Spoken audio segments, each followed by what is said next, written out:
এতদিন আমি ছিলাম তীরে, ছিল না কোনো ভয় হৃদয় নিরে। এতদিন আমি ছিলাম তীরে, ছিল না কোনো ভয় হৃদয় নিরে।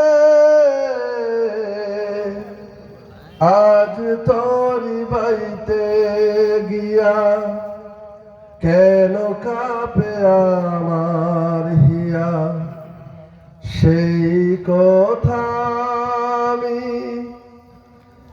আমি এত জানি না। জীবন তরি বাইতে গিয়ে যদি কোনদিন আমি করে ফেলি ভুল, ক্ষমা করে দিও সেই ভুল ধরে রেখো না। আজ যে সুখ আছে কাল রবে না, পরশু দুঃখ এসে দিবে যন্ত্রণা। আজ যে সুখ আছে কাল রবে না, পরশু দুঃখ এসে দিবে যন্ত্রণা। নদীর শান্ত জলে কোনদিন ঝড় উঠিলে, দুঃখের দিনে তুমি ভুলে যেও না। জীবন তরি বাইতে গিয়ে যদি কোনদিন আমি করে ফেলি ভুল, ক্ষমা করে দিও সেই ভুল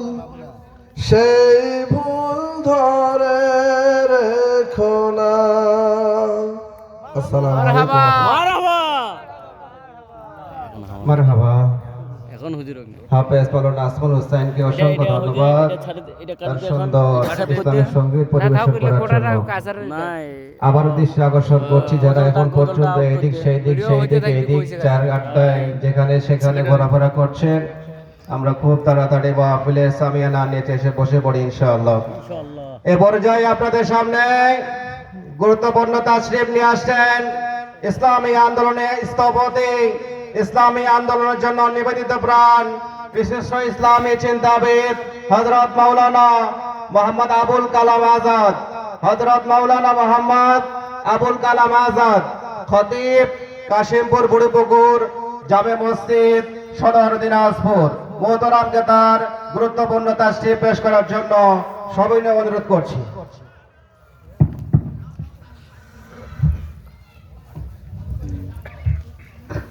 السلام عليكم ورحمة الله وبركاته. وعليكم السلام ورحمة الله وبركاته. আল্লাহর রহমতে শীত তো কম, তাই না? আপনাদের আওয়াজ শুনে মনে হচ্ছে শীতে গলা আমার মতো জড়ায় গেছে নাকি? না। আসসালামু আলাইকুম ওয়া রাহমাতুল্লাহি ওয়া বারাকাতুহু। ওয়া আলাইকুম আসসালাম ওয়া রাহমাতুল্লাহি ওয়া বারাকাতুহু। الحمد لله نحمده ونستعينه ونستغفره ونؤمن به ونتوكل عليه ونعوذ بالله من شرور أنفسنا ومن سيئات أعمالنا. من يهده الله فلا مضل له ومن يضلله فلا هادي له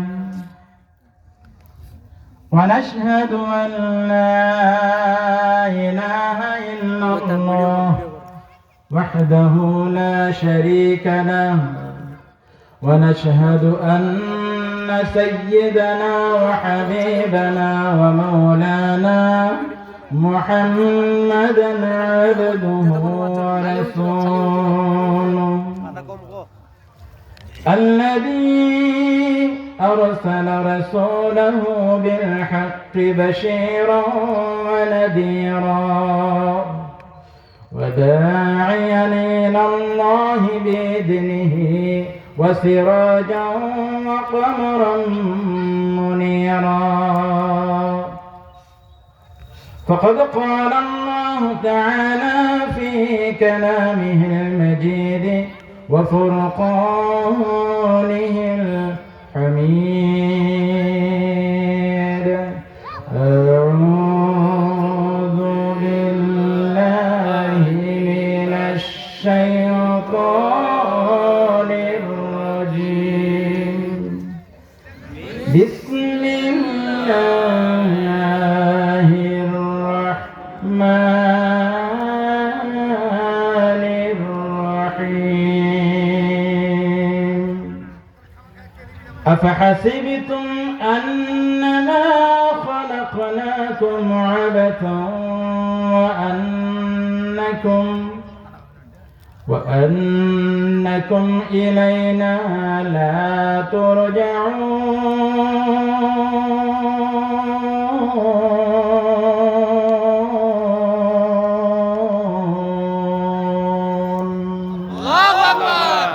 صدق الله المولانا العظيم وصدق رسوله النبي الكريم ونحن على ذلك من الشاهدين والشاكرين. أما بعد فإن خير الحديث كتاب الله وأحسن الهدي هدي محمد صلى الله عليه وسلم وشر الأمور محدثاتها وكل محدثات بدعة وكل بدعة ضلالة وكل ضلالة في النار. درود إبراهيم پڑھی اللهم صل على محمد وعلى آل محمد كما صليت على إبراهيم وعلى آل إبراهيم إنك حميد مجيد. اللهم بارك على محمد وعلى آل محمد كما باركت على إبراهيم وعلى آل إبراهيم إنك حميد مجيد. بلغ العلا بكماله كشف الدجى بجماله حسنت جميع خصاله صلوا عليه وآله. कि मोहम्मद से वफा तूने तो हम तेरे हैं.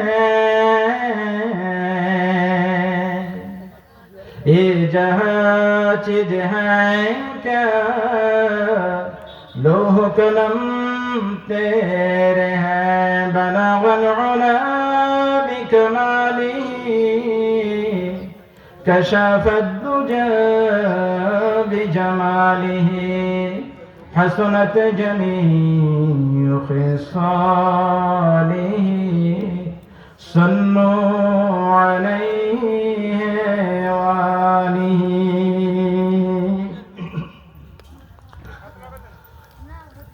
মুহতারাম হাজিরিন,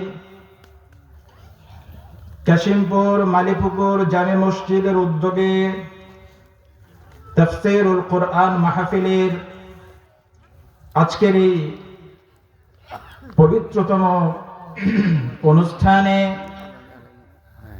উপস্থিত মাহফিলের সম্মানিত সভাপতি, সহসভাপতি, প্রধান অতিথি, বিশেষ অতিথিবৃন্দ এবং মাহফিলে আগত দিনদার, ইমানদার, আল্লাহ পাকের একান্ত প্রিয় বান্দা এবং বান্দিগণ, মঞ্চে উপবিষ্ট মাথার তাজ তুল্য উলামা হযরত, পর্দার অন্তরালে আমার আবেদা সালেহা মুমিনা মুসলিমা মা এবং বোনরা, আমরা সকলে মিলে মহান রবের দরবারে কৃতজ্ঞতার সঙ্গে শুকরগুজার হচ্ছি যে মহান রব আজকের মাহফিলের জন্য আমাদের শত সহস্র গুনাহ থাকা সত্ত্বেও তার কোরআনের পবিত্র মাহফিলে আমাদের আসবার বসবার সুযোগ করে দিয়েছেন। শত সহস্র মানুষ এমন রয়েছে কোরআনের মাহফিলে আসার পরিবর্তে টেলিভিশনের সামনে বসে থাকাটাকেই শ্রেষ্ঠ মনে করেছে। এমন অনেক নাদান কপাল পোড়া হতভাগা আল্লাহর গোলামেরা রয়েছে যারা কোরআনের এই মাহফিলে আসার পরিবর্তে অনর্থক আজে বাজে খেল তামাশায় ব্যস্ত থাকাটাকেই অগ্রাধিকার দিয়েছে। আল্লাহ তাআলা আপনাকে আমাকে ওই সমস্ত হতভাগ্যদের সঙ্গে শামিল না করে তার কোরআনের মাহফিলের, তার কোরআনের মেহমানদের কাতারে শামিল করে মহাগ্রন্থ আল কোরআন তার রাসূলের বাণী থেকে কিছু কথা শোনার, বোঝার, আমলের নিয়ত নিয়ে এসে বসার যে তৌফিক দান করলেন, তার শুকরিয়া স্বরূপ আমরা সকলে পড়ি আলহামদুলিল্লাহ। আপনারা খুশি যেই পরিমাণ হওয়ার কথা ছিল সেই পরিমাণ হন নাই। খুশি না বেজার? খুশির সঙ্গে আনন্দের সঙ্গে আনন্দে উজ্জীবিত হয়ে উৎফুল্ল কণ্ঠে উচ্চারণ করি, পড়ি আলহামদুলিল্লাহ। দরুদ এবং সালাম সাইয়্যিদুল মুরসালিন খাতামুল আম্বিয়িন, যে নবীর আগমন না হলে আমরা কিতাব পেতাম না, যার আনিত আদর্শের বিকল্প আর কোন আদর্শ আসমানের নিচে জমিনের উপরে আর নাই, যার আনিত দিনের বিকল্প কোন দিন পৃথিবীর বুকে নাই, যার আনিত দিনের, যার আনিত কিতাবের বিকল্প আর একটি মাত্র কিতাবও পৃথিবীতে অস্তিত্বই নাই। আসুন না আমাদের দরদী নবী, আমাদের ইহকালীন পরকালীন মুক্তির ঝান্ডাবাহী কান্ডারি বিশ্ব নবী জনাবে মুহাম্মদ রাসূলুল্লাহ সাল্লাল্লাহু আলাইহি ওয়াসাল্লামের প্রতি লাখ কোটি অযুত কোটি দরুদ ও সালামের বারিধারা বর্ষিত হোক। মুহতারাম মুআজ্জিজ, আমরা কোরআন শুনতে আসছি, তাই না? কোরআন পেয়েছি রাসূলের মাধ্যমে। এজন্য সময় পেলে, অবসর হলে ফাঁকে ফাঁকে রাসূলের প্রতি দরুদ পড়বেন।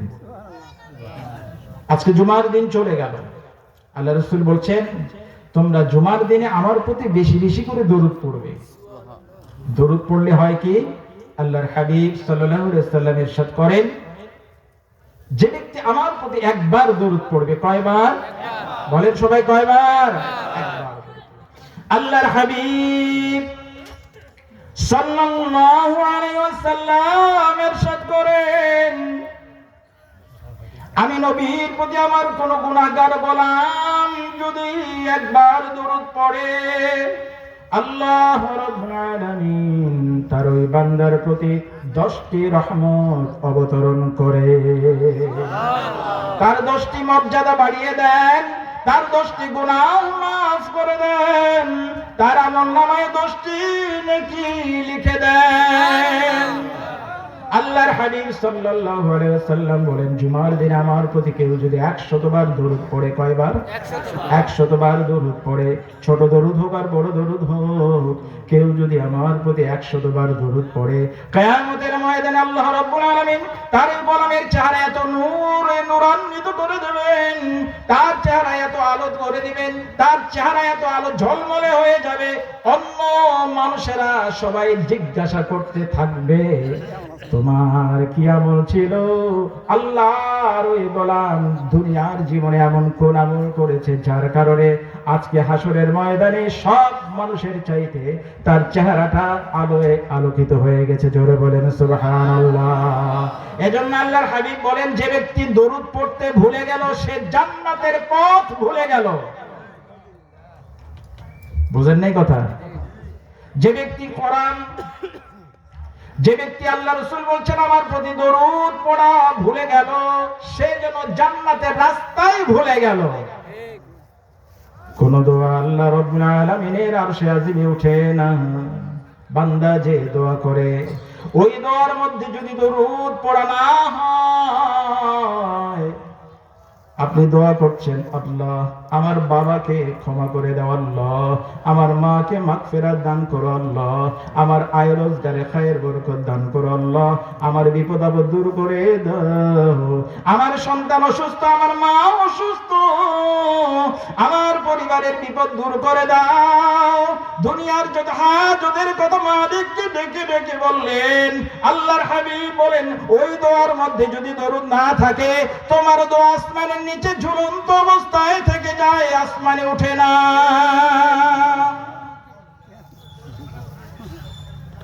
দরুদকে সঙ্গী করে নেবেন। রাজি আছো তো ইনশাআল্লাহ? দরুদ বিপদ আপদ দূর করে দেয়, কঠিন কঠিন সমস্যাগুলো অনায়াসে আল্লাহ তাআলা সমাধানের ব্যবস্থা করে দেন দরুদের বরকতে। আপনারা যে মাহফিলে আসছেন, এই মাহফিলের মর্যাদা সম্পর্কে আপনাদের কতটুকু ধারণা আছে বলেন তো? এটার নাম হচ্ছে তাফসীরুল কোরআন মাহফিল। কিসের মাহফিল? তাফসীরুল কোরআন মাহফিল। এই পৃথিবীর মানুষের সঙ্গে আল্লাহ তাআলার যোগাযোগের একটি মাত্র কিতাব, সেই কিতাবটির নাম আল কোরআন। আল্লাহর হাবিব সাল্লাল্লাহু আলাইহি ওয়াসাল্লাম বলেন, যখন কোন কওমের মানুষ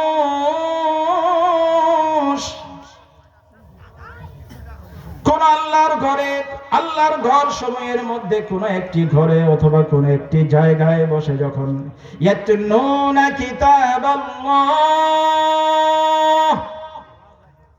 ওয়া ইয়াতাদারাসুনাহু ফীমা বাইনাহুম, আল্লাহর কোন গোলামেরা যদি একত্রিত হয়, এখানে কওমন বলা হয়েছে কোন একটা দল, কোন এক গ্রুপ, কতিপয় মানুষ, 8টা 10টা 15টা 20টা মানুষ যদি এক জায়গায় বসে আল্লাহ তাআলার কিতাব তেলাওয়াত করে, ওয়া ইয়াতাদারাসুনাহু ফীমা বাইনাহুম, আর কিতাব তেলাওয়াত করার যে আয়াত কারিমা, যে সূরাটি তারা তেলাওয়াত করলো, ওই আয়াতগুলো নিয়ে, ওই সূরাটা নিয়ে চিন্তা ভাবনা করে একজন আরেকজনকে শোনায়, তরজমা করে শোনায়, ব্যাখ্যা করে শোনায়, বিশ্লেষণ করে শোনায়।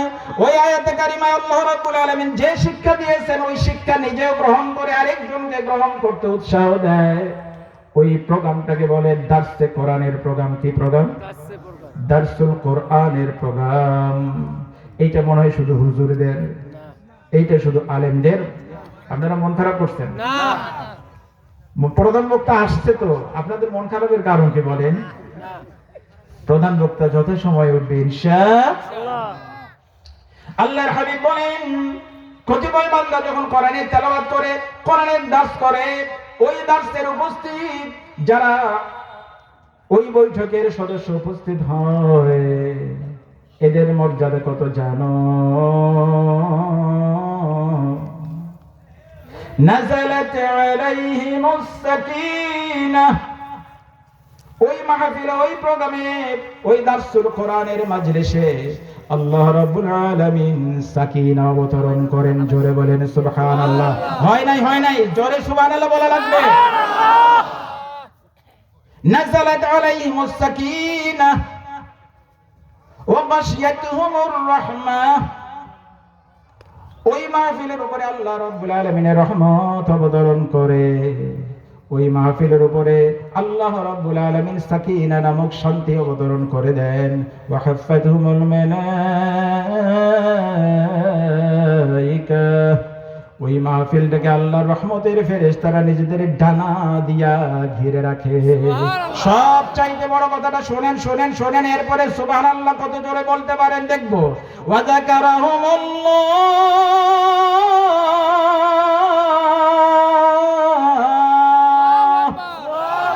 আল্লাহ রাব্বুল আলামিন বলেন তার হাবিবের মাধ্যমে এইরকম করে দারসুল কোরআনে যারা উপস্থিত হয়, ওই সমস্ত গুনাহগার গোলামদের কথা আল্লাহ রাব্বুল আলামিন তার নিকটবর্তী ফেরেশতাদের মাজলিসে আলোচনা করে। এই যে আপনি উপস্থিত আছেন, আপনার পিতার নাম কি আমি জানি না, আপনার সকলের নাম আমার জানা নাই, কিন্তু মালিক জানে। কাশিমপুর মালিকপুর জামি মসজিদের উদ্যোগে তাফসীরুল কোরআন মাহফিলে কারা আসছে মালিক জানে কিনা?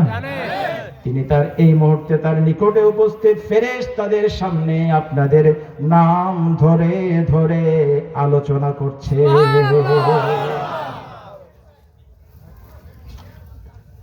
কোরআন নাজিল করেছেন আল্লাহ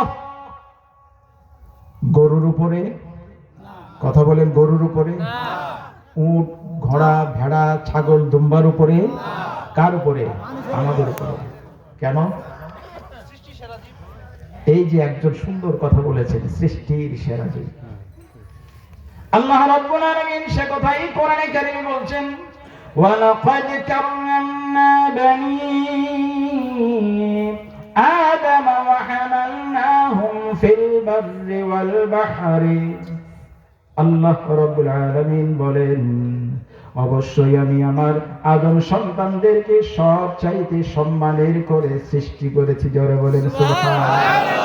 আল্লাহ রাব্বুল আলামিন বলেন, এই পৃথিবীতে যত মাখলুক রয়েছে, যত সৃষ্টিজীব আমি সৃষ্টি করেছি, সমস্ত সৃষ্টিজীবের মধ্যে শ্রেষ্ঠত্বের অধিকারী করেছি আমার আদমের সন্তানদেরকে। আরো জোরে বলেন সুবহানাল্লাহ। সব চাইতে মর্যাদা দিয়ে, সম্মান দিয়ে আপনাকে আমাকে আমাদের রব, আমাদের মালিক সৃষ্টি করেছেন। আমাদেরকে এর জন্য চিন্তা করা লাগবে, আমাদের কে সৃষ্টি করলেন। এই পৃথিবীতে আমি 50 বছর আগে ছিলাম না, 100 বছর আগে ছিলাম না। ছিলাম? 100 বছর আগে আমরা কেউ ছিলাম না, আবার 100 বছর পরে আমরা কেউ থাকবো না। কে পাঠালেন? কেন পাঠালেন? কোনদিন কি ভাবছি? গরুও খায়, ছাগলও খায়, আমরাও খাই, ওরাও ঘুমায়, আমরাও ঘুমাই। ওরাও খাবার চিন্তা করে কোথায় গেলে ঘাস পাওয়া যাবে, কোথায় গেলে বাঁশ পাওয়া যাবে, পাতা পাওয়া যাবে, লতা পাওয়া যাবে। আমরাও চিন্তা করি কোথায় দুমুঠো খাবার পাওয়া যাবে, 2টা টাকা রোজগার করা যাবে। আমরাও কামাই রোজগার করি, খাই দাই, পেশাব পায়খানায় ঘুমাই। এইদিকে 2টা লম্ফ, ওইদিকে 2টো ঝম্প দিয়ে হায়াত শেষ করে কবরস্থানে লাশ হয়ে চলে গেলাম। এই কি মানুষের জীবন? আল্লাহ রাব্বুল আলামিন কোরআনে কারীমে বলেন, আফাহাসিবিতুম, 18 নম্বর পারা 23 নম্বর সূরা, সূরাতুল মুমিনুনের 115 নম্বর আয়াত। কোন সূরা বলছি? সূরাতুল মুমিনুন। কত নম্বর আয়াত? 23, 115 নম্বর আয়াত। রব্বে কারীম বলেন, আফাহাসিবিতুম আন্নামা খালাকনাকুম আবাতান وأنكم إلينا لا ترجعون।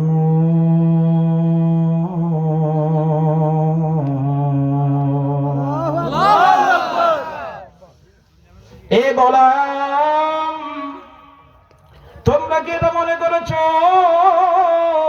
আমি রব্বুল আলামিন তোমাদেরকে অনর্থক, উদ্দেশ্যহীন ভাবে সৃষ্টি করেছি? আমরা যেমন আমাদের জীবনকে অনর্থক মনে করি, কোনো কাজ নাই, কোনো দায় দায়িত্ব নাই, কোনো মূল্য নাই, কোনো দাম নাই, কোনো মর্যাদা নাই। আল্লাহ তাআলা বলেন, তোমরা কি সেটাই মনে করেছো? আফাহাসিবতুম, তোমরা কি মনে করেছো আন্নামা খলাকনাকুম, আমি তোমাদের সৃষ্টি করেছি আবাথা, অর্থহীন ভাবে? Did you think that we created you uselessly and that to us you would not be returned? তোমার কি মনে হয় এই পৃথিবীতে তোমাকে পাঠিয়েছি আর আমি রবের কাছে তোমাকে ফিরতে হবে না? আল্লাহ রাব্বুল আলামিন কি আক্ষেপ করে বলছেন, ও গোলাম তোমার কি মনে হয় আমি তোমাকে অর্থহীন ভাবে, উদ্দেশ্যহীন ভাবে সৃষ্টি করেছি আর আমার কাছে ফিরে আসতে হবে না? তোর কি হিসাব দেওয়া লাগবে না? আরে আমরা কেন এই পৃথিবীর এই জমিনের আল্লাহ রাব্বুল আলামিন একটি লতাও অনর্থক সৃষ্টি করেন নাই। জোরে বলেন সুবহানাল্লাহ। কোন কিছুই আল্লাহ তাআলা অনর্থক ফালতু কামে সৃষ্টি করেন নাই। রব্বুল আলামিন বলেন, মা খালাকনাস সামাওয়াতি ওয়াল আরদা ওয়া মা বাইনাহুমা লাঈবিন।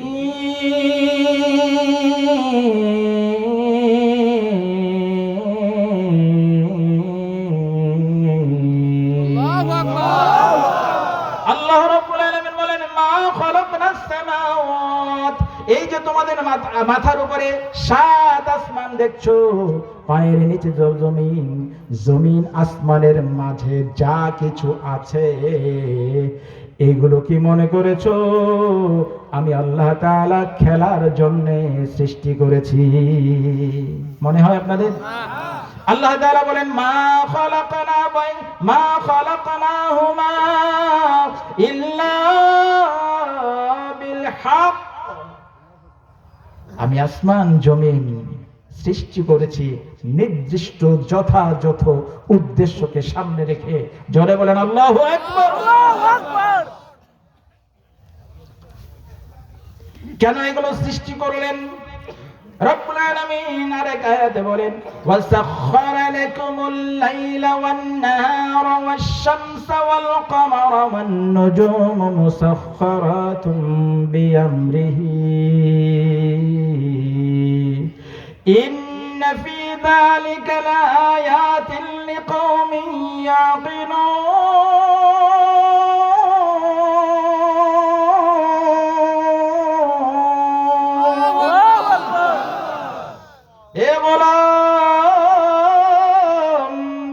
আমি এই যে তোমাদের দিবস, এই যে রাত, এই রাত আর দিন তোমাদের কল্যাণে নিয়োজিত করে রেখেছি। দিনের বেলায় যে সূর্য উদয় হয়, রাতের বেলায় যে চন্দ্র উদয় হয়, আল্লাহ তাআলা বলেন এই চাঁদ সূরজগুলো তোমাদের কল্যাণে নিয়োজিত করছি, তোমাদের কল্যাণে, তোমাদের চাকর হিসেবে, সেবক হিসেবে। তার প্রত্যেক দিন উদয় হয়, অস্ত যায়, দিন আসে, রাত আসে। শুধু তাই নয়, আকাশ মণ্ডলীতে যত গ্রহ নক্ষত্র রয়েছে, এই গ্রহ নক্ষত্রগুলো সবগুলোই তোমাদের কল্যাণের জন্য সৃষ্টি করেছি। আমাদের সৌরজগতে গ্রহ কয়টা বলেন তো? 8টা গ্রহ। কয়টা গ্রহ? 8টা। আগে 9টা ছিল, প্লুটোকে বাদ দিয়েছে। বুধ, বৃহস্পতি, মঙ্গল, শুক্র, শনি আছে না, ইউরেনাস, নেপচুন, পৃথিবী, প্লুটো। এই গ্রহগুলোর মধ্যে একটা মাত্র গ্রহ যেই গ্রহে বাস করার পরিবেশ আছে, এই গ্রহটার নাম কি বলেন তো? পৃথিবী। আরো জোরে বলেন কি? এই পৃথিবীটাকে সৃষ্টি করেছেন কে? আল্লাহ। আরো জোরে আওয়াজ দিয়ে বলতে হবে, আমাদের সৃষ্টি করেছেন কে? ওই বৃহস্পতি তিনি সৃষ্টি করেছেন, ওই শনি গ্রহ তিনি সৃষ্টি করেছেন, ওই ইউরেনাস, নেপচুন তিনি সৃষ্টি করেছেন। সেইগুলোতে তো বাস করা যায় না, সেইগুলোতে তো অক্সিজেন পাওয়া যায় না, সেইগুলোতে তো গাছ জন্মগ্রহণ করে না, সেইগুলোতে তো পানি পাওয়া যায় না।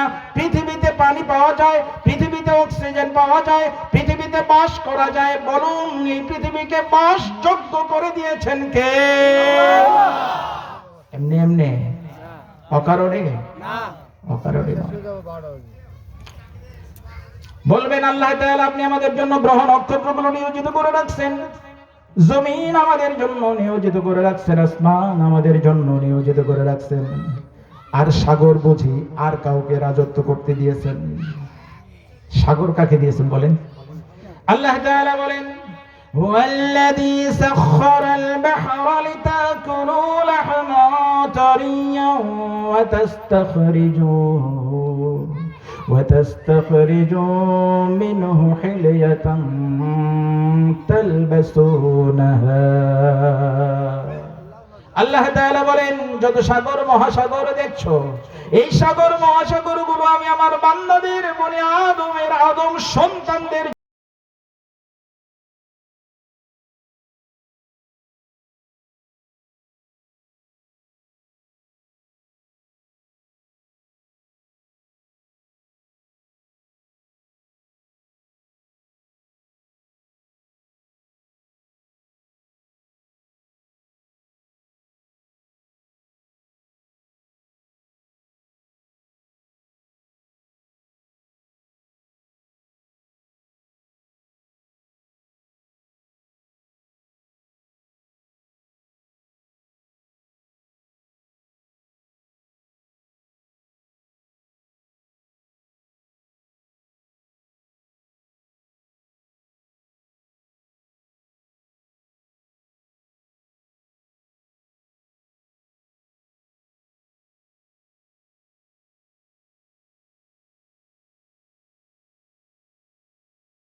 পানি পান করার জন্য পুকুরের পানি যথেষ্ট, যথেষ্ট না? ঘোলা পানি খায় না ওরা? নাকি আপনার আমার মতো একেবারে টিউবওয়েল ঠাসা বিশুদ্ধ পানি ছাড়া গরু মুখে দেয় না? ওদের খাবার জন্য নালার পানি, ডোবার পানি, পুকুরের পানি, ঘোলা পানি হলেই চলে। রব্বুল আলামিন বলেন, আমার বনি আদম, ওয়ালাকাদ কাররামনা বনি আদম, আমি আমার আদম সন্তানদেরকে সম্মানিত করেছি। দেখুন, আপনাদের এলাকায় বা আমাদের এলাকায় যখন ঢাকা থেকে মন্ত্রী, মিনিস্টার বা এখানে ডিসিএসপি বা ইউএনও যখন আসে, বড় বড় ঊর্ধ্বতন পর্যায়ের কেউ যখন আসে, আমরা কি এই টিউবওয়েলের পানি দেই? এরকম একটা পানির বোতল থাকে না? মাম পানি অথবা ফ্রেশ পানি থাকে না? ওইটা কি পানি? টিউবওয়েলের পানিটা কি আর এটা কি বলেন তো? মিনারেল ওয়াটার, তাই না? বিশুদ্ধ পানি। পৃথিবীর বিজ্ঞানীরা গবেষণা করে দেখেছে, এই পৃথিবীতে যত পানি রয়েছে সবচাইতে বিশুদ্ধ পানি আসমানের পানি। আল্লাহ রাব্বুল আলামিন বলেন, তিনি সেই সত্তা যিনি আসমান থেকে তোমাদের জন্য পানি অবতরণ করে থাকে। ফিহি শারাব, ওই পানিতে তোমাদের জন্য রয়েছে পান করার পানি, এটি তোমাদের পানীয়। এমন বিশুদ্ধ পানি আল্লাহ তাআলা আসমান থেকে আমাদের জন্য বর্ষণ করেন। এরকম পানি পৃথিবীর কোন কারখানায় কোন বিজ্ঞানীরা আজ পর্যন্ত এক ফোঁটা আবিষ্কার করতে পারে নাই, তৈরি করতে পারে না। এখন বলতেছে বৃষ্টির পানি জমা করে রাখেন। বৃষ্টির পানি কি করে রাখেন? আচ্ছা, এই পর্যন্ত যা শুনলাম তাতে এখন নিজেকে একটু ভিআইপি ভিআইপি মনে হয় না? মনে হইতেছে না ভিআইপি ভিআইপি? আমার এত দাম কেন? আমার এত মর্যাদা কেন? আমার এত সম্মান কেন? আমার জন্য সব স্পেশাল। আল্লাহ তাআলা সুন্দর করে সাজায় গুছাইয়া দিয়ে আমার খেদমতে, আমাদের সেবায় এই সব বিশাল বিশাল সৃষ্টিগুলোকে নিয়োজিত করে রেখেছেন। আমার মর্যাদার জায়গাটা কোথায়? ওই যে প্রথমে প্রশ্ন উঠাইছিলাম, আমরা কে, আমাদেরকে পাঠাইলেন, কেন পাঠাইলেন? রব্বুল আলামিন ফেরেশতাদের সামনে আমাদের আদি পিতাকে সৃষ্টি করার সময়, আমাদের আদি পিতার নাম কি বলেন? আরো জোরে বলেন। আদম আলাইহিস সালাতু ওয়াস সালাম। তখন কি বলেছিলেন? ইন্নী জাইলুন ফিল আরদি খলিফা, নিশ্চয়ই আমি জমিনে আমার খলিফা পাঠাতে চাই। কি পাঠাতে চাই বলে? খলিফা মানে কি? কাপড় সেলাই করা দর্জি। আমরা কার কাপড় সেলাই করবো? জিনদের, ফেরেশতাদের ইউনিফর্ম না? খলিফা পাঠাতে চায়। ফেরেশতারা কি বলল? হে আল্লাহ, আপনার মানুষ সৃষ্টি করার প্রয়োজন কি? আমরাই তো আপনার তাসবিহ পাঠ করছি, তাই না? আর আপনার পবিত্রতা বর্ণনা তো আমরাই করছি, আর মানুষ সৃষ্টির দরকার কি? এই বাচ্চারা,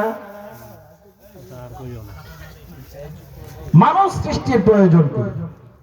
আপনার তাসবিহ পাঠ, আপনার পবিত্রতা জ্ঞাপন সব তো আমরা করছি, মানুষের কাজ কি?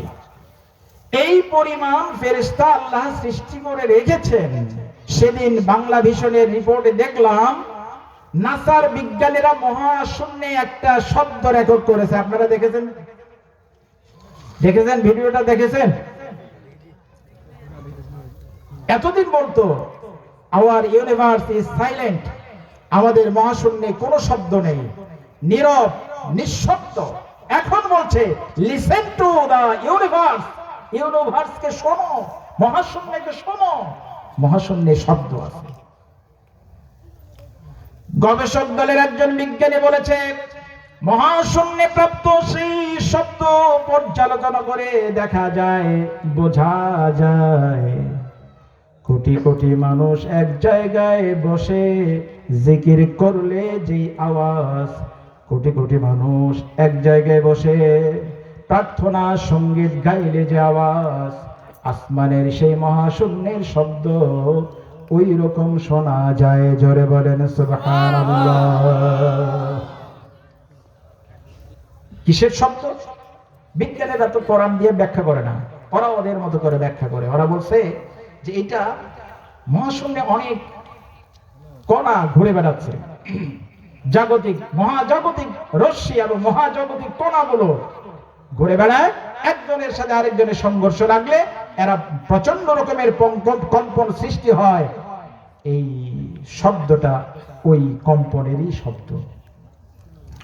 আল্লাহ রাসূল সাল্লাল্লাহু আলাইহি সাল্লাম মেরাজ থেকে আসলেন। আমার পূর্ববর্তী বক্তা, আমার শ্রদ্ধেয় ভাই আশফাক, মাওলানা আশফাক তাওয়াক্কুলি সাহেব বলেছেন, মেরাজের ঘটনা শুনেছেন না? দীর্ঘ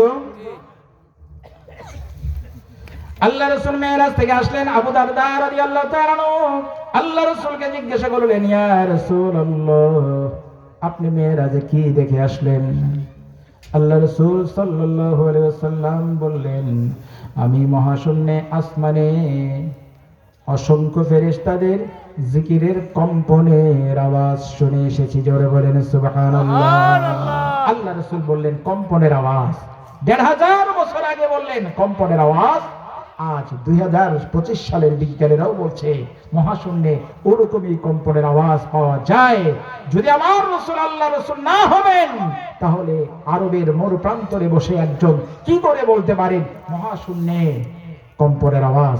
অথচ বিজ্ঞানীরা ইতিপূর্বে বলেছিল মহাশূন্য নীরব, নিথর, নিস্তব্ধ, সেখানে কোনো শব্দ নয়। এভাবেই অপেক্ষা, ওয়েট এন্ড সি। আমার রাসূল যা বলে গেছেন তার প্রত্যেকটি একটি একটি করে সত্যে পরিণত হবেই হবে। জোরে বলেন ইনশাআল্লাহ। এই বিশ্বাস আছে তো আপনাদের? না নাই? আছে। এখন আসেন খলিফা। আমরা কার খলিফা? আওয়াজ করে বলেন কার খলিফা? আল্লাহ। খলিফা মানে কি? এটা নেওয়ার জন্য কি এখন কোন সাধারণ কোন মানুষের কাছে বা কোন অন্য পেশার ইঞ্জিনিয়ার বলেন, ডাক্তার বলেন, এরপরে উকিল বলেন, ব্যারিস্টার বলেন, জজ বলেন, তারা বেশি বলতে পারবে ভালো, নাকি কোরআন হাদিসের যারা বিশেষজ্ঞ তারা বলতে পারবে ভালো? এই জন্য খলিফা বলতে কি বোঝায় এটা আমরা তাফসীর থেকে শুনবো। কেমন, রাজি আছেন ইনশাআল্লাহ? সময় তো খুব স্বল্প, এরপরও খুব আমরা যতটুকু না হলেই নয় ততটুকু শুনি। তাফসীরে কুরতুবী, তাফসীরে ইবনে কাসির আর যেগুলো তাফসীর রয়েছে, খলিফা শব্দের সোজা সাপটা এক বাক্যে উত্তর হচ্ছে আল্লাহ রাব্বুল আলামিনের পক্ষ থেকে আল্লাহর বান্দাদের মাঝে আল্লাহর বিধান যারা বাস্তবায়ন করবে তাদেরকে বলা হয় প্রতিনিধি। কি বোঝা গেল? আল্লাহর বান্দাদের মাঝে আল্লাহর পক্ষ থেকে আল্লাহর বিধানগুলোর যারা বাস্তবায়ন করবে তারা হচ্ছে প্রতিনিধি। এখন কেউ যদি বলে যে না, নামাজ রোজা করলেই আমাদের দায়িত্ব শেষ, সে কি আপনাকে সঠিক কথা বলল নাকি আপনাকে ভুল পথের দিশা দিল? এজন্য কে বলল যে কোরআনে এইটা আছে ওইটা নাই, কোরআনে এইটা নাই সেইটা নাই, কে বলল তা দেখার কোনো প্রয়োজন? কোরআনে কি আছে কি নেই তা বলবে আলেমেরা। কারা বলবে? আলেমেরা বলবে। এই কেউ একজন খেজুর গাছে উঠছে। কোথায়? খেজুর গাছে উঠছে। এখন খেজুর গাছে উঠে আর নামতে পারে না। নামবে কেমনে? কেউ কোনো বুদ্ধি পায় না। ও তো নিচে তাকাইলে তো থরথর করে কাঁদতেছে। নামবে কেমনে? লোকজন জড়ো হয়ে গেছে, নামানোর কোনো বুদ্ধি নাই। ওই গ্রামে একটা বুদ্ধিজীবী ছিল। কি ছিল? বুদ্ধিজীবী। সে আসছে, খুব ভাবসাব নিয়ে আসছে যে তোমরা এই লোকটাকে নামানোর বুদ্ধি পাইতেছো না, আমার কাছে বুদ্ধি আছে, আমার এরকম নামানোর বহু বছরের অভিজ্ঞতা আছে। বলে কেমনে? বলে তোমরা একটা রশি নিয়ে আসো। রশি নিয়ে আসা হলো, রশিটা ফিকে দিছে। এই ধর, ভালো করে রশিটা ধর। রশিটা শক্ত করে ধরছে। এখন নিচে যারা দাঁড়ায় আছে ওদেরকে বলছে তোমরা রশির এই প্রান্তটা ধরো, সবাই মিলে ধরছে। এখন বলেন নেতা, এখন কি করা যাবে? নেতা বলতেছে ধরে জোরে টান মারো। বলেন, এখন গ্রামবাসীর মনে সন্দেহ লাগছে যে কি হইতেছে, লোকটা কি বাঁচানোর বুদ্ধি না মারার বুদ্ধিটা? বলেন আপনাদের কি মনে হয়? টান মারো, জোরে টান মারো। হেইয়া বলছে, মানুষের মনে সন্দেহ লাগছে যে টানলে তো কত মরেই শেষ। কিন্তু নেতা বলেছে। কে বলেছে? নেতা বলেছে। টান মারছে, ব্যাস ওখানেই শেষ। সবাই এখন নেতাকে ধরছে। নেতা এটা কি হলো? বলে না, এরকম তো হওয়ার কথা নয়, হয় তোমাদের টানের ভুল না হয় রশির ভুল। কেমনে? বলে ইতিপূর্বে আমি দেখেছিলাম একটা পুকুরে একটা লোক ডুবে গিয়েছিল, সে উঠতে পারতেছিল না, এরকম লম্বা দড়ি ফিক মারছি, সে দড়ি ধরছে, আমরা ধরে টানছি, সুন্দর উঠে আসছে। বলেন, পুকুর আর খেজুর গাছ কি এক সমান? এক জিনিস হলো? এজন্য যারা ওহির জ্ঞান ব্যতীত দুনিয়ার তন্ত্র মন্ত্র দিয়া জাতিকে পথ দেখাতে চায়, এরা জাতিকে উদ্ধার করতে পারে না, এরা জাতিকে জাহান্নামের পথ দেখায়। কোরআন দিয়ে যারা পথ দেখায় তারা জান্নাতের পথ দেখায়। শুধু জান্নাত নয়, দুনিয়ায় তারা শান্তির পথ দেখায়। যারা কোরআন সুন্নাহ ভিত্তিক জীবন চালাবার কথা বলে, যারা কোরআন সুন্নাহ ভিত্তিক সমাজ চালাবার কথা বলে, যারা কোরআন সুন্নাহ ভিত্তিক দেশ গঠন করার কথা বলে, তারাই মানুষের প্রকৃত বন্ধু। আর যারা বলে কোরআনে রাজনীতি নাই, তারা মানুষের প্রকৃত বন্ধু হতে পারে না। যারা বলে কোরআনে রাজনীতি নাই, তাদের সঙ্গে কোরআনের কোনো সম্পর্ক নাই। কথাটা আপনাদের পছন্দ লাগলো না? পছন্দ হয় নাই, হয় নাই, হয় নাই। কোরআনে কি আছে কি নাই কে বলবে? বলছি প্রথমে কে বলছি? কে বলবে বলেন? আলেমেরা বলবে। আলেমেরা জানে কোরআনে কি আছে কি নাই। অথচ দেশের সমস্ত আলেমা ঐক্যবদ্ধ, আগামীর বাংলাদেশ হবে কোরআনের বাংলাদেশ। কোন একদিন এ দেশের আকাশে কালিমার পতাকায় দুলবে, সেদিন সবাই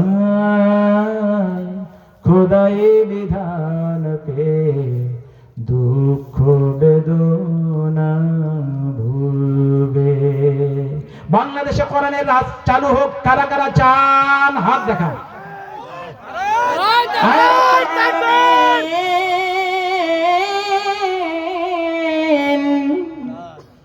আমরা শুধু তোমার কোরআনের প্রতি বিশ্বাসী নই, বরং তোমার কোরআন দিয়া চলতে চাই।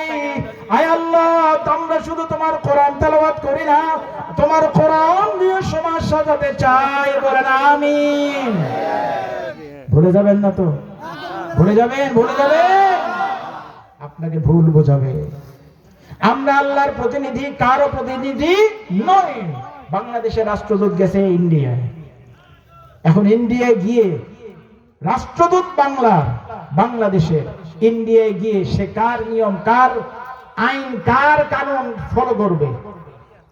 সে বাংলাদেশের সরকারের পাঠানো নির্দেশনার অনুযায়ী সে ওখানে কাজ করবে। ওইটাই তো কাজ ওর, নাকি খেয়ে পড়ে ঘুরে ফিরে মাজার জিয়ারত করাই উদ্দেশ্য? বাংলাদেশ সরকার তাকে পাঠাইছে নির্দিষ্ট কাজ দিয়ে, এই কাজ করাই তার কর্তব্য। এখন সে যদি জাপান সরকারের, আমেরিকার, ইংল্যান্ডের, রাশিয়ার ফর্মুলা নিয়ে, নির্দেশনা নিয়ে চলে, বাংলাদেশের সরকারের ফরমানগুলো সে বৃদ্ধ আঙ্গুলি দেখায়, তার চাকরি থাকবে? তার প্রমোশন হবে? তার সুযোগ সুবিধাগুলো থাকবে? আপনাদের রিপ্রেজেন্টেটিভ আছে না? রিপ্রেজেন্টেটিভ ওষুধ কোম্পানির যে ওষুধ বিক্রি করে বেড়ায় যারা আছে না, এরা এখন ওষুধের দোকানে এসে বলতেছে, ভাই আমার কোম্পানি একটা ওষুধ বানাইছে, আমার কোম্পানি যে ওষুধ বানাইছে সেগুলো সব ফালতু ল্যাভেন্ডিশ মার্কা ওষুধ, এগুলোর একটাও চলে না। আপনার এই আমার কোম্পানির এইটা চলে, এইটা চলে, বাকি এই 5টা চলে, আর বাকি 95টা ফালতু। এই বাকি 95টা আপনি আরেক কোম্পানি যদি সে অফার করে, বলেন কোম্পানি তারা রাখবে? ঘাড় ধরে বের করে দেবে না? আরে মিয়া, তুমি আমার চাকরি করো, আমার গাড়ি ব্যবহার করো, আমার বাড়িতে থাকো, আমার দেওয়া সুযোগ সুবিধা বেতন বোনাস দিয়ে তোমার সংসার চলে। তুমি আমার ওষুধের প্রচার না করে, আমার ওষুধকে ফালতু বলে, আমার ওষুধ চলে না বলে সাইড করে রেখে আরেক কোম্পানির ওষুধ সরবরাহ করছো।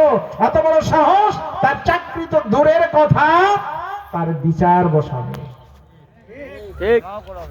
আপনি আমি না আল্লাহর প্রতিনিধি। কার প্রতিনিধি? আল্লাহর। তা আপনি মানুষের বিধানের পিছনে এখনো দৌড়ান কেন? আপনার কাছে আল্লাহর বিধান নাই? বলেন ইসলাম নাই? কিয়ামতের দিন যদি আল্লাহ বলেন, হে আমার প্রতিনিধিরা, তোমরা ইসলাম ব্যতীত মানুষের তৈরি করা মতবাদ, মানুষের তৈরি করা তন্ত্র মন্ত্র আইনের পিছনে ছুটেছিলে কেন? তখন কি আমরা বলতে পারবো আল্লাহ দুনিয়ায় তোমার ইসলাম ছিল না? বলা যাবে? আল্লাহ দুনিয়ায় তোমার কোরআন ছিল না বলা যাবে? যাবে না। বাঁচার উপায় নাই। নিজের বাঁচার জন্য, কাউকে আগায় দেওয়া, কাউকে পিছিয়ে দেওয়ার জন্য না, নিজে বাঁচার জন্য অবশ্যই আমাদেরকে ইসলামের পক্ষেই থাকতে হবে। আল্লাহর হাবিব সাল্লাল্লাহু আলাইহি ওয়াসাল্লাম একদা বললেন, আমি স্বপ্ন দেখলাম জান্নাতে, আমি স্বপ্নে দেখলাম আমি আল্লাহর জান্নাতে বিচরণ করছি। হঠাৎ করে আমার সামনে রুমাইসা বিনতে মিলহান, আমার মহিলা সাহাবী, আমার খাদেম আনাস ইবনে মালিক রাদিয়াল্লাহু তাআলা আনহুর প্রিয় আম্মা জান জান্নাতে আমার সামনে হাঁটাহাঁটি করছে। বলেন সুবহানাল্লাহ। আল্লাহ রাসূল বলছেন, আমি স্বপ্ন দেখলাম আমি বেহেশতে, হঠাৎ করে কারো নড়াচড়ার শব্দ অথবা আমার সামনে রুমাইসা বিনতে মিলহানকে দেখলাম। কে রুমাইসা বিনতে মিলহান? আমরা মুসলমান হওয়া সত্ত্বেও, আল্লাহর প্রতিনিধি হওয়া সত্ত্বেও আমাদের মাথায় ছাই গোবর ঘুরপাক খায়। ইসলামের কথা আমাদের মনে হয় খুতবার সময়, মসজিদে গেলে, মাদ্রাসায় আসলে, বাড়ির কেউ মারা গেলে আমাদের ইসলামের কথা মনে হয়, আর বাকি সময় ইসলামকে বন্ধু মনে হয় না, বাকি সময় ইসলামকে দুশমন মনে হয়। তাই না?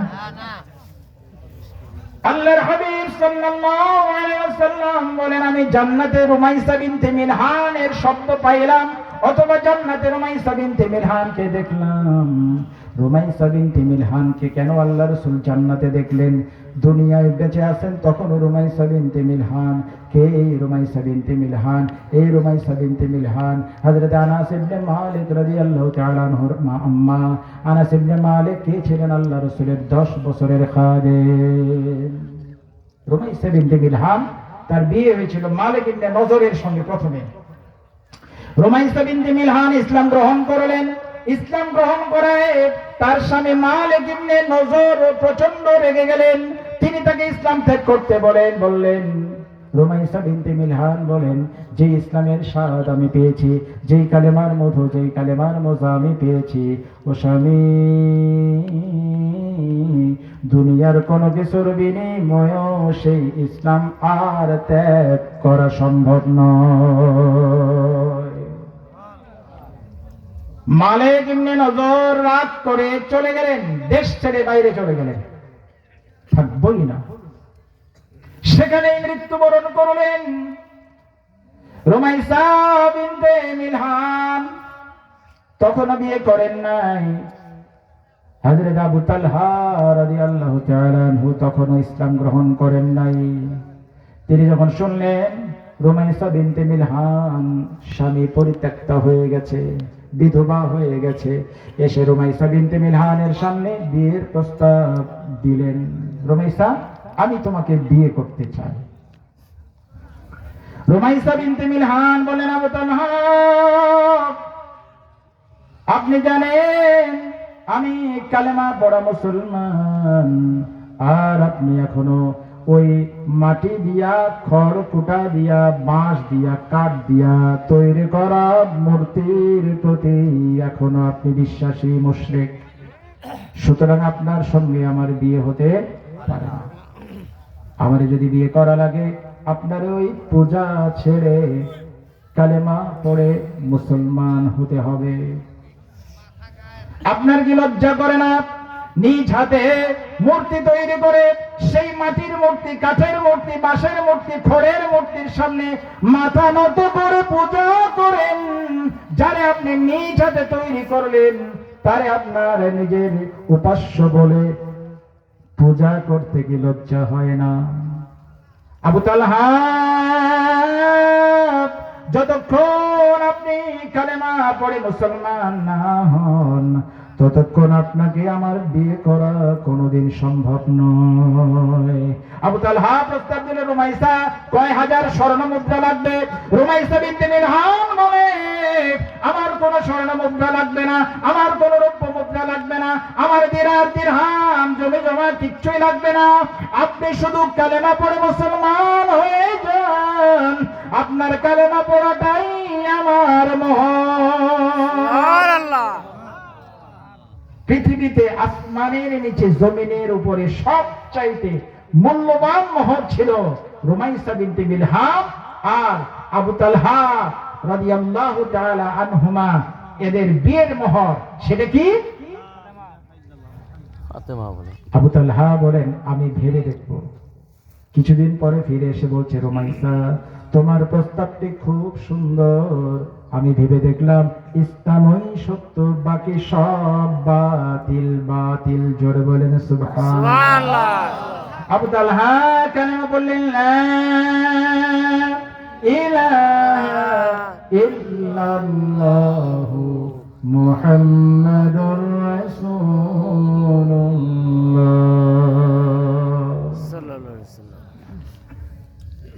এক সময় একটা মহিলা আল্লাহ রাসূলের সামনে এসে বলছে, ইয়া রাসূলুল্লাহ, আমার স্বামী আমাকে ছেড়ে দিয়েছে, আমি আপনাকে নিজেকে আপনার কাছে পেশ করছি, আপনি আমাকে বিয়ে করেন। আল্লাহ রাসূল কোনো কথা না বললেন, আল্লাহ রাসূল কোনো কথা বললেন না, মাথা নিচু করলেন। অনেকক্ষণ চলে গেল, আল্লাহ রাসূল কিছু বলছেন না। মজলিস শেষ হয়ে যাবে, আল্লাহ রাসূল উঠে যাবেন। এমন সময় একটা নিঃস্ব অসহায় দরিদ্র মুসলমান সাহাবী আল্লাহ রাসূলকে বলছেন, ইয়া রাসূলুল্লাহ, আপনার যদি আল্লাহর এই বান্দির প্রয়োজন না থাকে, আপনার যদি আর বিয়ের প্রয়োজন না থাকে, তাহলে আল্লাহর এই গোলামের সাথে আমার বিয়ে দেন, আমি এই মহিলাকে বিয়ে করতে চাই। আল্লাহ রাসূল বললেন, তোমার কাছে বিয়ে করার মতো কোনো সম্পদ আছে কি? লোকটি বলছে, ইয়া রাসূলুল্লাহ, আমি এত নিঃস্ব, আমার কাছে দেওয়ার মতো কিচ্ছু নাই।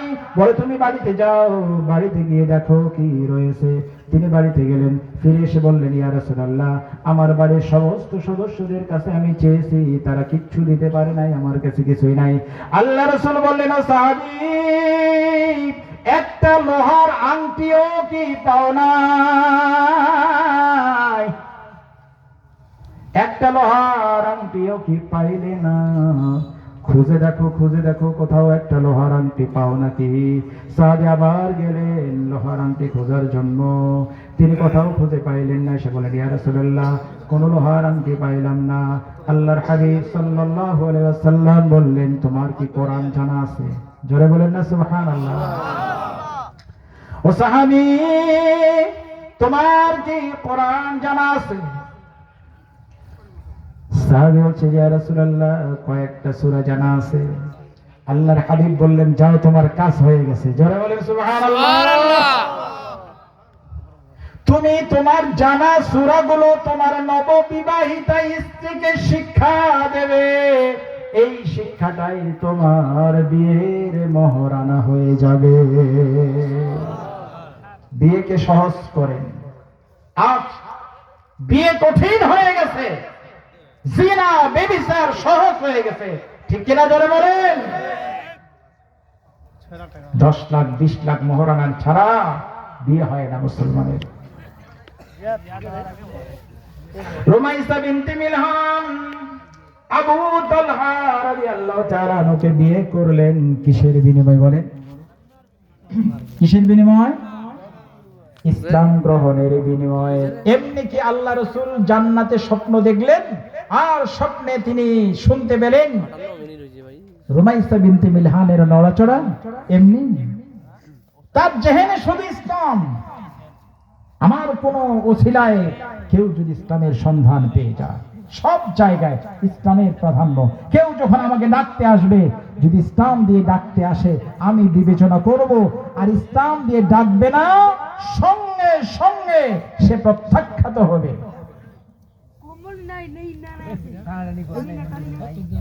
রুমাইসা বিনতে মিলহান এবং আবু তালহা রাদিয়াল্লাহু তাআলা আনহুর গর্বে ঔরসে তাদের দাম্পত্য জীবনে আল্লাহ রাব্বুল আলামিন সুন্দর ফুটফুটে একটা সন্তান দিয়েছিলেন, পুত্র সন্তান। পুত্র সন্তানের নাম হলো উমাইর। কি নাম? উমাইর। ছোট্ট শিশু সন্তান, তার একটা ছোট্ট পাখি ছিল, পাখিটার নাম নুগায়ের। আল্লাহ রাসূল, ওই বাচ্চাটা এত সুন্দর ছিল, আল্লাহ রাসূল মাঝে মাঝে মাঝে মাঝে তার সঙ্গে খেলা করতেন, রসিকতা করতেন। ডেকে বলতেন, ও উমাইর, কি খবর তোমার নুগায়ের? ও মায়ের তোমার কথায় তোমার নুগায়ের আল্লাহর হাবিব সাল্লাল্লাহু আলাইহি ওয়াসাল্লাম বাচ্চাটাকে খুব স্নেহ করতেন। পিতা হিসেবে আবু তালহা রাদিয়াল্লাহু তাআলা আনহু ওই সন্তানটাকে খুবই স্নেহ করতেন, ভালোবাসতেন। হঠাৎ করে একদিন অসুস্থ হয়ে গেল। অসুস্থ হয়ে যাওয়ার পরে কিছুতেই অসুখ কমে না। আর আবু তালহা রাদিয়াল্লাহু তাআলা আনহুর অভ্যাস ছিল সকাল বিকাল আল্লাহ রাসূলের দরবারে গিয়ে আল্লাহ রাসূলের কাছ থেকে ওহীর জ্ঞান থেকে তৃষ্ণা নিবারণ করে। সেজন্য তিনি আল্লাহ রাসূলের দরবারে গেছেন। ওই দিন তিনি সারাদিন রোজা, আল্লাহ রাসূলের বয়ান শুনছেন। এইদিকে আবু তালহার ওই ছোট্ট কলিজার টুকরা সন্তান পৃথিবী থেকে বিদায় গ্রহণ করে ইন্তেকাল করেছে। রুমাইসা বিনতে মিলহান স্বামীকে ডাকলেন না, নিজ হাতে নিজের কলিজার টুকরা শিশু সন্তানকে গোসল করাইলেন, কাফন পরাইলেন, ঘরের এক কোণে সুন্দর করে শোয়ায়ে রাখলেন। আনাস রাদিয়াল্লাহু তাআলা আনহু কইলেন, বাপ যা তোর আব্বাকে ডেকে নিয়ে আয়, খবরদার খবরদার তোর ছোট ভাইয়ের মৃত্যুর সংবাদ যেন তোর বাবার কানে না যায়।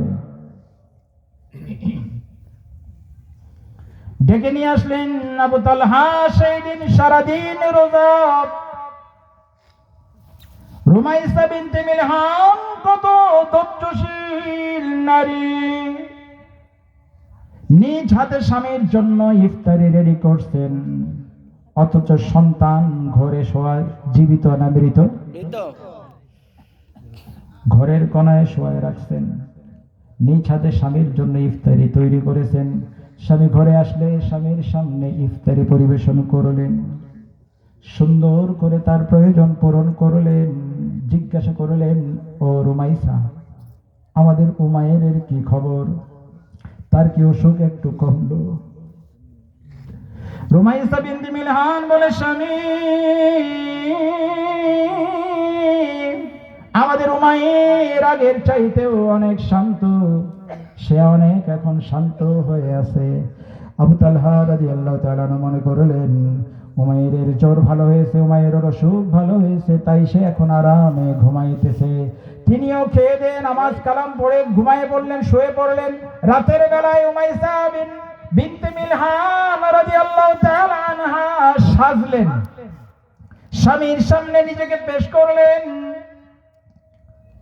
স্বামী স্ত্রী দুজনের মিলন হয়ে গেল, আরামের ঘুম দিলেন। একেবারে ফজরের সময় উঠলেন, উঠে গোসল করলেন। গোসল করে আবু তালহা রাদিয়াল্লাহু তাআলা আনহু মসজিদে যাবেন। এমন সময় রুমাইসা বিনতে মিলহান স্বামীকে ডেকে বলছেন, স্বামী একটি কথা বলুন তো, আপনার কাছে কেউ যখন কোনো আমানত রাখে আর সে যদি সময় মতো তার আমানতটা চায়, আপনি কি তাকে ফেরত দিবেন না? আবু তালহা রাদিয়াল্লাহু তাআলা বলছেন, অবশ্যই অবশ্যই ফেরত দিতে হবে।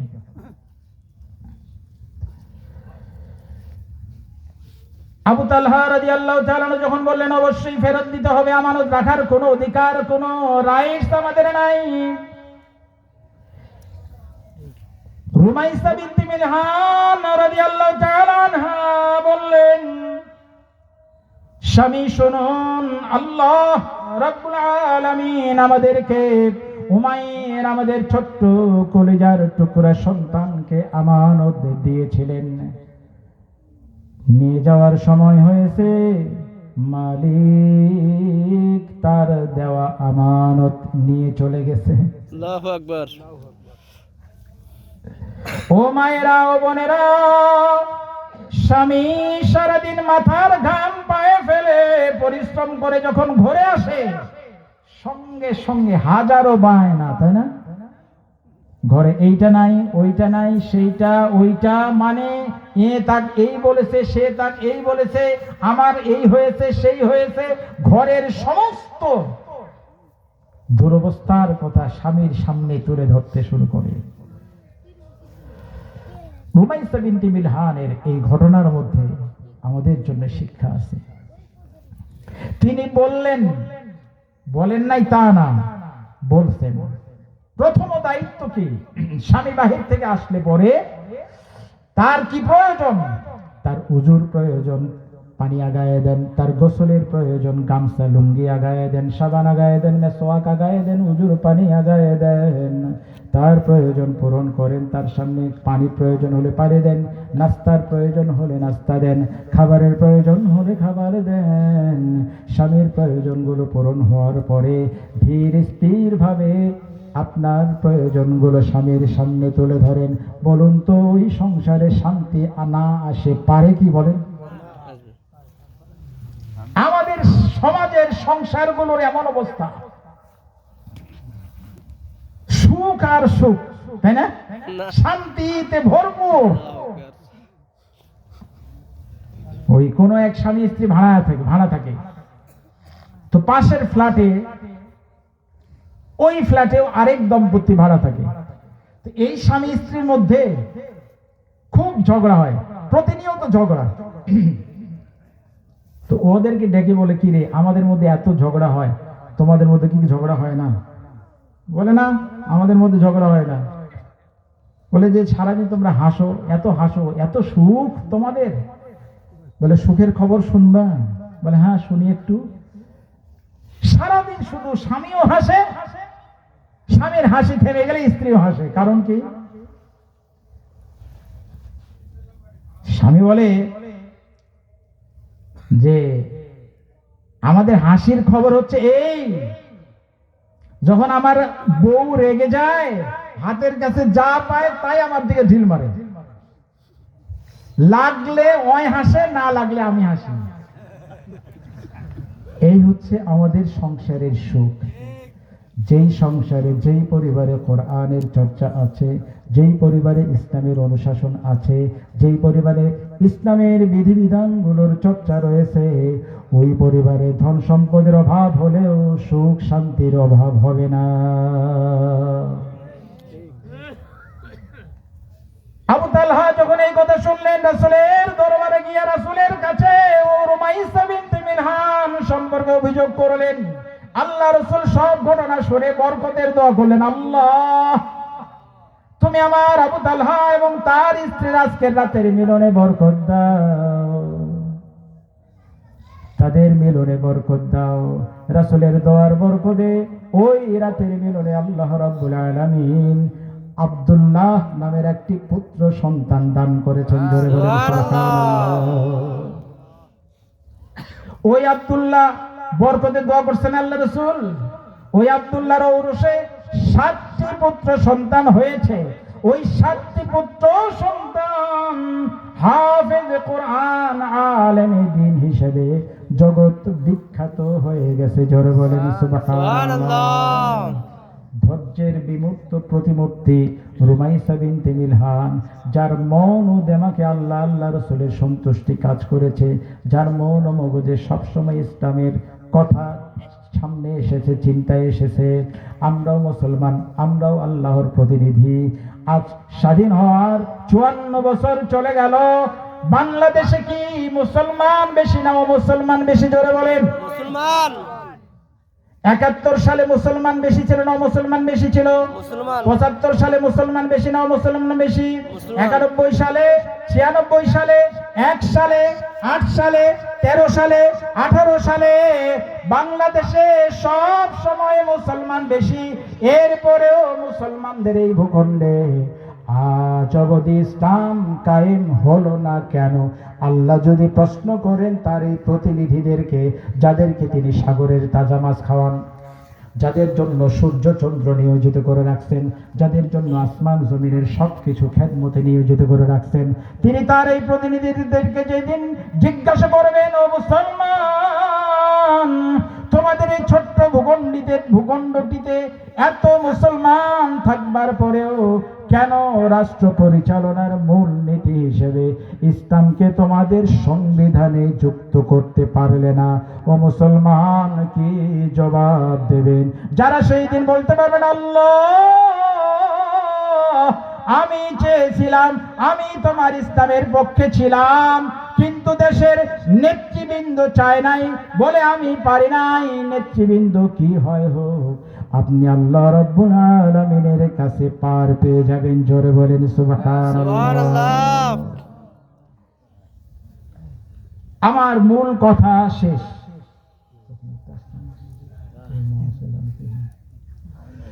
আল্লাহু আকবার, লিল্লাহি তাকবীর, আল্লাহু আকবার। প্রধান বক্তার আগমন, শুভেচ্ছায় স্বাগতম। আমি আমার কথা এখানে ইতি করছি। প্রথমে যে কথাটি শুরু করেছিলাম, আমরা সবাই আল্লাহর প্রতিনিধি। আল্লাহ এই জমিনে আমাদেরকে ভিআইপি মর্যাদা দিয়ে লালন পালন করছেন, তার প্রতিনিধির মর্যাদা দিয়ে। আমরা যদি তার প্রতিনিধির মর্যাদা নিয়ে কবরে যেতে পারি, এই দুনিয়ার চেয়েও লাখো কোটি অসংখ্য গুণে বেশি সুযোগ সুবিধা সম্মিলিত জান্নাতুল ফেরদাউস দান করবেন। আল্লাহ, তুমি আমাদের সকলকেই পরিপূর্ণ মুসলমান হয়ে কবরে যাওয়ার, তোমার প্রতিনিধিদের গুরু দায়িত্ব যথাযথভাবে পালন করেই কবরে যাওয়ার তৌফিক দান করেন। বলেন আমিন। বারাকাল্লাহ লানা ওয়া লাকুম ফিল কুরআনিল আযীম। আসসালামু আলাইকুম ওয়া রাহমাতুল্লাহি ওয়া বারাকাতুহু। ওয়া আলাইকুম আসসালাম ওয়া রাহমাতুল্লাহি ওয়া বারাকাতুহু।